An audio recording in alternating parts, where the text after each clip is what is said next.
అగ్రరాజ్యాలకు దీటుగా రాకెట్ ప్రయోగాలను చేపడుతున్న భారత అంతరిక్ష పరిశోధన సంస్థ ఇస్రో వరుస విజయాలు అందిస్తోంది.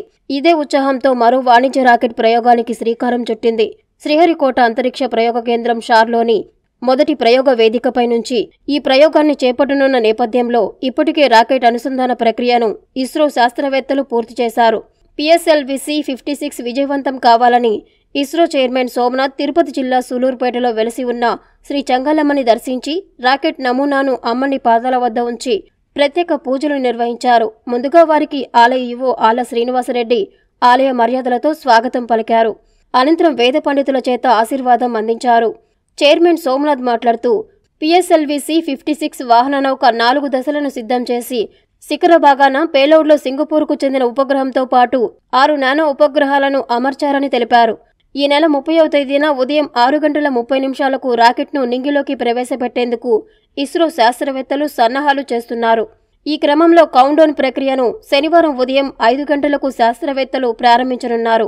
25.30 గంటల పాటు కౌంట్డౌన్ ప్రక్రియ నిర్విరామంగా కొనసాగుతుందని తెలిపారు. వరుస విజయాలతో ఈ రాకెట్ ప్రయోగం విజయవంతం కావాలని కోరారు.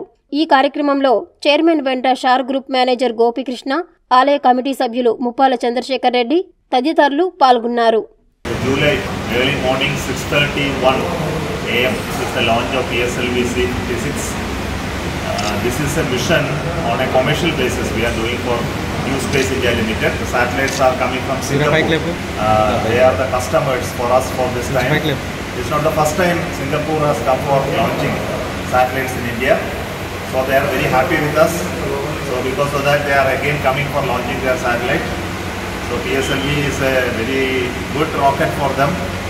So I have come here to seek the blessing of time 6:30 will start. Then day after tomorrow, 30th morning will be the launch.